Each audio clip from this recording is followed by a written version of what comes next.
ഇട്ടേക്കാം ഷോർട്സ് കേട്ടോ.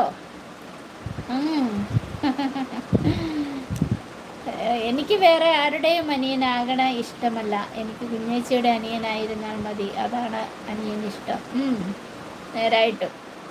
നേരായിട്ടും ആണോ? സത്യം പറയുന്നതാണോ ഗൂഗിളെ? ഞാൻ വിശ്വസിച്ചു കേട്ടോ. ഞാൻ വിശ്വസിച്ചു കേട്ടോ. ഉസ്മാനിക്കായേ കഴിച്ചോ? ഇന്ന് എന്താണ് സ്പെഷ്യൽ ഉസ്മാനിക്കായിക്ക്? മഴയുണ്ടോ അങ്ങോട്ട്?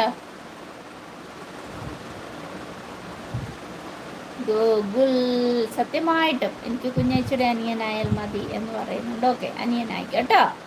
അപ്പം എൻ്റെ അനിയനാണ്, ഞാൻ പറയുന്നതൊക്കെ കേട്ടോണം. കേട്ടില്ലെങ്കിൽ നല്ല അടി കിട്ടും കേട്ടോ. അനിയന്മാരായിട്ടിരുന്ന ചേച്ചി